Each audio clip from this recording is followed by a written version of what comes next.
want to move on to recovery actually. So we started off with access, and we started off with motivations, like why would somebody want to why would want to consume drugs. Then we moved on to accessibility, affordability. We spoke about consequences.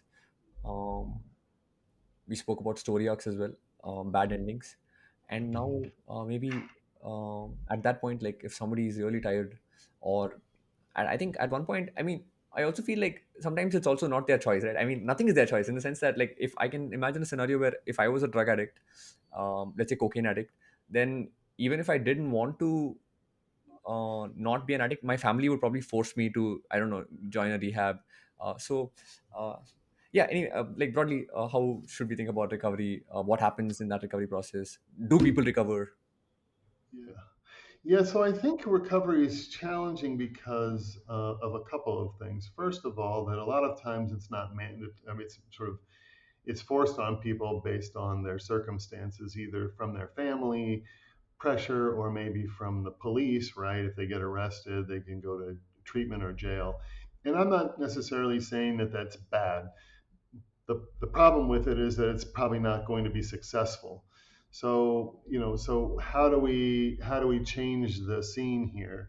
Well, if we give more resources to treatment centers and allow people, so there are lots of rules associated with drug treatment. So, for example, if you go into drug treatment and you're unsuccessful, then you can't just go back.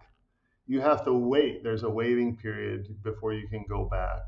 Um, so sometimes when people are in drug treatment, they might mess up and they might use. And sometimes when that happens, they're kicked out of treatment. So I think there are ways to imagine treatment being more flexible in how they interact with their clients. And the drug treatment, the whole notion is that you should be completely drug free, as that's the success. Well, maybe they can move people down from using every single day to maybe using once a week. That to me would be a success, but it wouldn't be the treatment. So I think there are lots of things like this that might be very hard for people to wrap their head around in the treatment community, that might be helpful, because it's very challenging for a person. If you imagine yourself going into drug treatment, they want to change who you are and everything about you, and you might not be interested in that. So I think it's hard that way as well, where they want to reprogram you.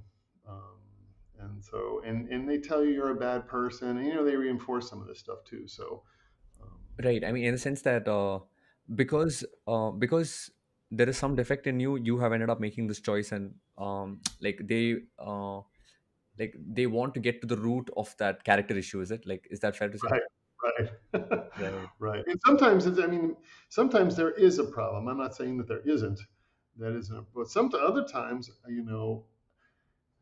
lot of the people that I work with, they have a lot going on, but they have a lot going on as a consequence of their use.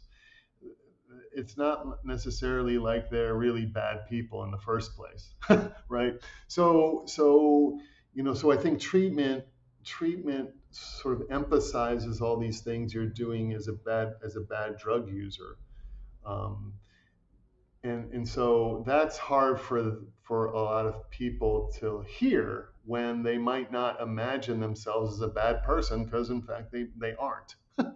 So I think there's some challenges there too. This sort of tough love kind of notion. I'm not sure if that works for a lot of people.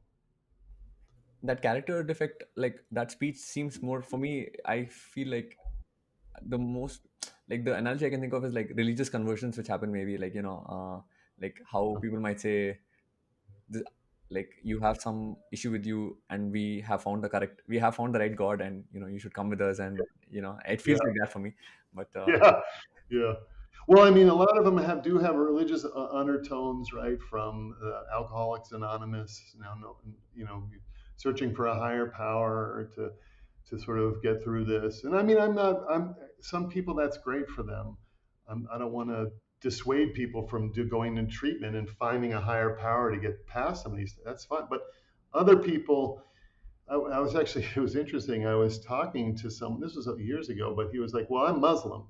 And this just the whole sort of scene was so sort of Christ oriented that I couldn't stay in treatment. And it just blew me away that they didn't have some sort of way to accommodate sort of other religious beliefs maybe in the context of their treatment. Now, I'm sure that's changed now, but the mixing religion and drug treatment, I'm not sure if that's wise.